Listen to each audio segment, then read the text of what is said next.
So, kanina nga ay nag-crave ako sa nachos kaya gumawa lang ako ng puwede kong gawin dito sa bahay at na-enjoy ko naman siya at mukhang masarap naman at successful naman yung pagkagawa ko. Una kong ginawa ay nagprito muna ako ng ground beef and then naglagay ako ng ground pepper and paprika powder. So, puwede rin naman nating tanggalin yung excess oil dyan. So, hindi ko na siya naalis.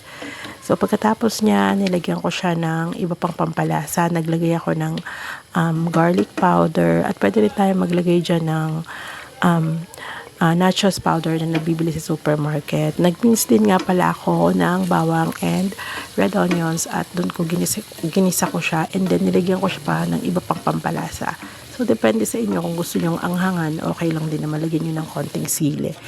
And then after that, nag-mince ako ng red peppers, nag-slice ako, and then nag-slice din ako ng cucumber. Dito nga ay gumamit lang ako ng Nova. So, depende sa inyo kung gusto nyong bumili ng nachos mismo, pwede rin naman. So, paglagay ko sa plate, nilagay ko na yung minced cucumber, and then nilagyan ko pa siya ng konting-konti pa. And then pagkatapos niyan ay ilalagay na natin yung minced natin na red peppers. Ayan, okay lang naman na huwag masyadong madami. So, masarap yung red peppers kapag malutong-lutong pa siya. So, nilagyan ko rin siya ng red onion. Pagkatapos niyan, ay nilagay ko na yung ating ground beef na niluto kanina. So, spread lang natin ng konti.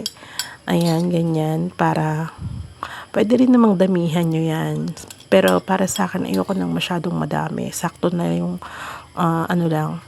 sakto lang yung dami na nilagay ko.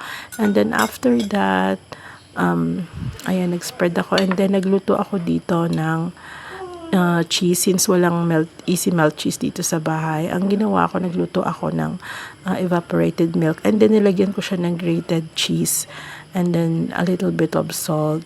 So, ayan siya. Spread na natin siya sa ating homemade nachos.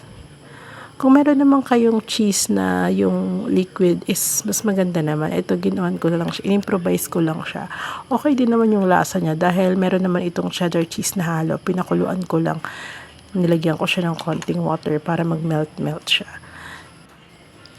So, ayan guys, pwede nyo na rin gawin yan sa bahay nyo kung nakikrave kayo ng mga alanganing oras, kung hindi kayo makalabas, o kaya naman available na yung mga basic na ingredients ng nachos sa bahay. Pwede nyo nang gawin yan sa bahay para hindi na kayo lumabas. Okay?